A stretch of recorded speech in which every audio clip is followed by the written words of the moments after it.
ಇವತ್ತಿನ ವಿಡಿಯೋದಲ್ಲಿ ಕರ್ಬೂಜ ಹಣ್ಣಿನ ಜ್ಯೂಸನ್ನ ಯಾವ ರೀತಿ ಮಾಡೋದು ಅಂತ ತಿಳಿಸ್ಕೊಡ್ತಿದ್ದೀನಿ. ನೋಡಿ, ಒಂದು ಹಣ್ಣನ್ನು ತಗೊಂಡು ಈ ರೀತಿ ಕಟ್ ಮಾಡಿಕೊಂಡು ಒಳಗಿರೋ ಬೀಜನ ಫಸ್ಟು ತೆಗಿತೀನಿ ಹೊರಗಡೆಗೆ.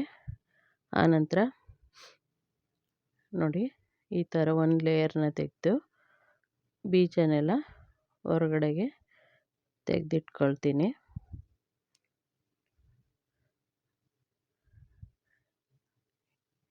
ಈ ಹಣ್ಣಿನ ಒಳಗಡೆನೆ ಜ್ಯೂಸ್ ಹಾಕಿ ಸರ್ವ್ ಮಾಡ್ಬೋದು. ಅದಕ್ಕೋಸ್ಕರ ಈ ರೀತಿ ಕಟ್ ಮಾಡ್ಕೊಳ್ತಿದ್ದೀನಿ. ನೋಡಿ, ಒಳಗಿರೋ ಬೀಜದ್ದೆಲ್ಲ ಎತ್ತಿಟ್ಕೊಂಡಿದ್ದೀನಿ. ನೋಡಿ, ಇದಾದ ನಂತರ ಹಣ್ಣನ್ನು ಒಳಗಡೆಯಿಂದ ಕಟ್ ಮಾಡ್ಕೊಳ್ತೀನಿ.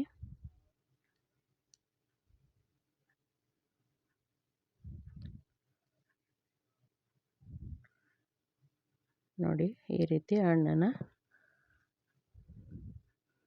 ಕಟ್ ಮಾಡಿ ಎತ್ಕೊಳ್ತೀನಿ. ಅದನ್ನು ಮಿಕ್ಸಿ ಜಾರ್ಗೆ ಹಾಕ್ಕೊಂಡು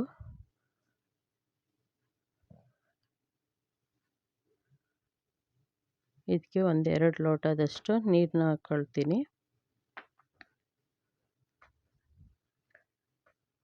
ಈ ರೀತಿ ಹಣ್ಣನ್ನೆಲ್ಲ ನೀಟಾಗಿ ತಗೊಳ್ತೀನಿ.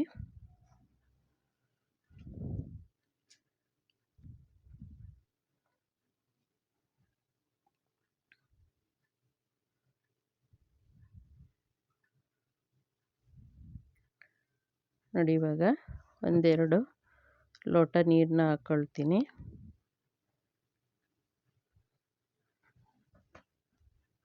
ಹಾಗೆಯೇ ಸಕ್ಕರೆನ ಹಾಕ್ಕೊಳ್ತೀನಿ.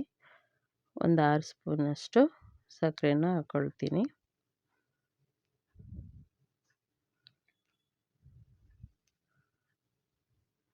ಎರಡು ಐಸ್ ಕ್ಯೂಬ್ನ ಹಾಕ್ಕೊಳ್ತಿದ್ದೀನಿ.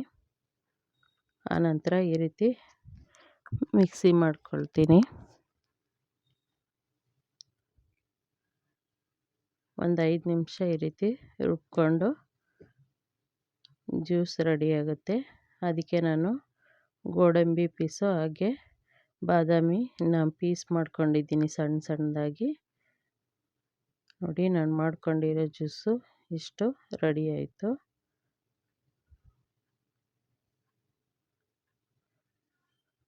ಇದಕ್ಕೆ ನಾನು ಕಸ್ತೂರಿ ಬೀಜನ ಒಂದು 10 ನಿಮಿಷ ನೆನೆಸಿಟ್ಟಿದ್ದೆ, ಅದನ್ನು ಹಾಕ್ಕೊಳ್ತಿದ್ದೀನಿ. ಇದು ತುಂಬ ಬಾಡಿಗೆ ತಂಪನ್ನು ಕೊಡುತ್ತೆ. ಬೇಸಿಗೆಗಾಲದಲ್ಲಿ ಇದು ಬಾಡಿಗೆ ತುಂಬ ಒಳ್ಳೆಯದು. ಅದಕ್ಕೋಸ್ಕರ ಹಾಕ್ಕೊಂಡಿದ್ದೀನಿ. ಇವಾಗ ಬಾದಾಮಿ ಮತ್ತು ಗೋಡಂಬಿನ ಸಣ್ಣ ಸಣ್ಣಕ್ಕೆ ಹೆಚ್ಕೊಂಡಿರೋದನ್ನು ಇದ್ರ ಮೇಲೆ ಹಾಕ್ಕೊಳ್ತೀನಿ. ಇವಾಗ ನೋಡಿ, ಜ್ಯೂಸ್ ರೆಡಿ ಆಯಿತು. ಧನ್ಯವಾದಗಳು.